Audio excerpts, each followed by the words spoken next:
excited to have your child in my class this year. This is my 10th year teaching, and I've been here at GCA. This will be my 7th year at GCA. So it's definitely feels like a family here to me, and I'm looking forward to another year. I'm really glad that we are going back in person, and I will be able to see your kids face to face. So looking forward to meeting them next week. I guess by the time you're watching this, it'll probably be this week that I will be meeting them. But I'm going to go ahead and cover a few things that as parents you will need to know for this school year. Well, just quickly, a little get to know me. I am one of 7 kids. I am the second oldest. Also, a new fact about me, as of July, my husband and I started foster care. And so we currently have a 9-year-old in our house, and we are probably going to be getting a 16-year-old soon. So kind of learning a new role with juggling stuff at home, but it's exciting, and I'm sure your kids will hear a lot about it in the classroom. Okay, so jumping right into some of the important things that you really need to know that's going to help communication flow well between us. This is our class newsletter. I send this home every Monday, and your child is going to have a red homework folder. This is a very important piece of communication. So on this side it says bring back. And just so you know, your child is usually going to be the ones putting the papers into the correct place. So sometimes it does take even a couple weeks for them to figure out, is it in the bring back or do I keep it at home? So try to also just help them. I also talk through what are things that you need to bring back to school, what are things that you keep home. But this is what their homework folder looks like. And on Monday morning, they will get this paper and they will slide it into the first folder. So you should actually see it right here, which means that on Monday morning, if they do not have their newsletter, then something went wrong with that initial transfer. And this is a lot of important information. So if on Monday morning or Monday they don't come home with it, please email me and let me know, and I will make sure they get another one the next day. Then on this side, you will see their reading log. I try to keep it short and simple. But we do a normal second grader. Studies have shown that they should be reading about 2 hours a week. I require 60 minutes a week. They can read this any day of the week. I have students who want to read 60 minutes all in one day, wait for the weekend, whatever the case, you can do that on your own pace. But every Monday morning, I check this to make sure that they have at least read for 60 minutes a week. I also have students who love to read who will blow past that minimum and be reading for 2 to 3 hours a week, which I highly encourage, but at least I'd like to see the minimum of 60 minutes. And then here, this is their Mastering Math Facts. Every 2 weeks, we learn another additions fact. And on the Friday of that, at the end of that 2-week period, I give them a speed test to see if they've mastered it. And you will see that either I say, ask them to retake it, or they've passed that and they're moving on. And then back here, you after the first couple of weeks, you probably won't need this paper, but I also send home a reading fluency, and these are the instructions on how you as the parent can facilitate the reading fluency. It is only 1 minute. They read the page, and then you fill in how many mistakes, how many words they got, and they have that same paper through the full week, and then they turn it in on Friday. And part of the reason I choose this as some of their homework is because reading the same passage over again, they will see their progress and how they became faster, and it works on their actual fluency because they're becoming familiar with the words they're reading. So this is their red folder, and it will be an important piece of communication for us this year. As a general rule of thumb, I will send home the papers that they need, their spelling test or their spelling list, and their newsletter on Monday, and the reading log, and then I will check it all again. You bring it in on Friday for and actually, sorry, made a mistake there. Not their reading log. Their reading fluency is what I give them on Monday. So on Monday, they usually get a bunch of papers, and they're expected to complete those by Friday. Okay, on this, you also have listed out the homework. I typically just assign homework on Monday, Tuesday, and Thursday, with the exception of that 1 minute fluency. Down here on the newsletter, you will see a summary of what we're learning that week. And then I put some dates and birthdays on there. So that, this is my main way of communicating with you throughout the week for you to get the general information. Please do not hesitate to email me if you have any questions. I respond usually faster to email and prefer that form of communication than having people text me. Just, it allows me to keep work a little bit separate from my home life. So, okay, we've covered homework, spelling list. Like I said, should go home on Monday. The students are required to rip that out themselves and put it in their red folder. At the beginning of the year, I really try to help them with this, but as we move along, it becomes their responsibility. So if your child is not bringing their list home on Monday, please email me, and I will encourage them to do that. Bible verse. We usually have our Bible verse right here on your newsletter, so we'll say it together in class, but they're also expected to really be memorizing it at home.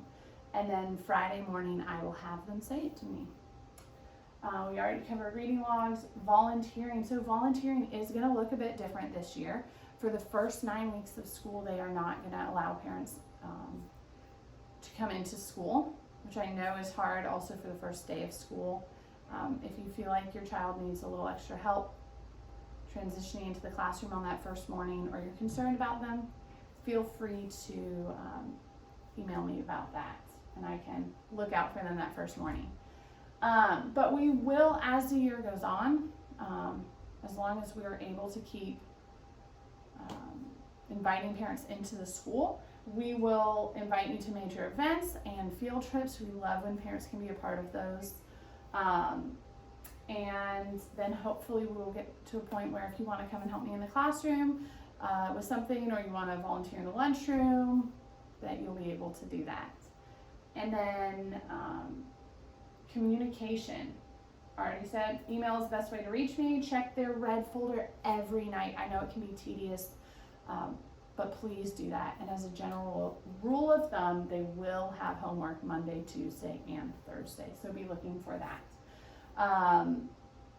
Okay, that's those main details. Before I jump into this, just a couple changes. Chapel this year is going to be in the gym. It is going to be on Tuesday, and we are hoping to still be able to invite parents to that. I know there are some specific rules surrounding that, so I will make sure to communicate that to you before our second grade first chapel, which is, I believe, sometime October, November, so it's later in the fall. Birthday celebrations now are going to be happening in the classroom. Please bring in individually wrapped items. And then, morning drop-off is another change. Your child will be coming to my classroom first thing in the morning if they arrive by 7:30. They used to go to the cafeteria, but now they'll just be coming into the classroom. However, this is still kind of morning care. And because we're not allowed to have a lot of movement around the room and sharing items, I'm just going to have the kids sit at their chairs and read for that time. So for the first week of school, please send your child to school with one of their favorite books to read so that they can read during the morning time. And after that, we will start using our class library, and they'll have access to those books. I partially do this because it just allows us to have a quieter morning, but also because in second grade reading is such a fundamental skill that they are building on, and that extra practice is going to be very helpful for them. Okay, so every year at the start of the year, as I'm thinking about how the year is beginning and how I want it to go,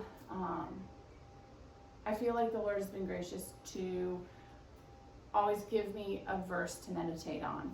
And this one, I just happened to be reading Habakkuk. I know it's probably not very common to pick a verse from there, but it stuck out to me with the season that we're in right now, and it was Habakkuk 3:17 through 19. And it says, though the fig tree should not blossom, and there be no fruit on the vines, though the yield of the olive should fail, and the fields produce no food, though the flock should be cut off from the fold, and there be no cattle in the stalls, yet I will exult in the Lord. I wrote rice there. I should check my typos before I read it. I will rejoice in the Lord of my salvation. The Lord God is my strength. And as I thought through this year and how many things are unknown, and we all have questions about what is it going to look like, and maybe expectations of what we usually expect in a school year, and realizing that a lot of those expectations might look different this year. And even if things do not go the way we want them to, even if it's out of our control, we can still praise the Lord, and we can have an attitude of praise. And that is what I would like to see in my classroom this year. As a teacher, it's always super hard to have kids out, and thinking about how that's going to become more normal this year, and checking myself that I'm not giving into complaining about things that I have no control over. So I would encourage you the same. There's a lot of things that I might not even know the answer to yet. And I know we're all grasping for information or things that we can control. And to just surrender those to the Lord and have an attitude of praise to Him. And then also, the last thing I would like you to know is that at the end of this year, I hope your child feels loved, valued, challenged, responsible, and that they learn to be quick to forgive. And just going back to these two, it's okay for them to fail sometimes. It's okay for them to forget their homework. These are all methods that we use to learn. So let your child experience some of this and learn to take responsibility for their learning. And it might be a little bumpy at times, but in the end, I hope that they leave second grade also feeling more responsible for their education and learning. I'm sure that there will be lots of questions and a lot more information coming your way, but just know I'm excited to have your kids in class, and we are doing our best to keep them safe and healthy. And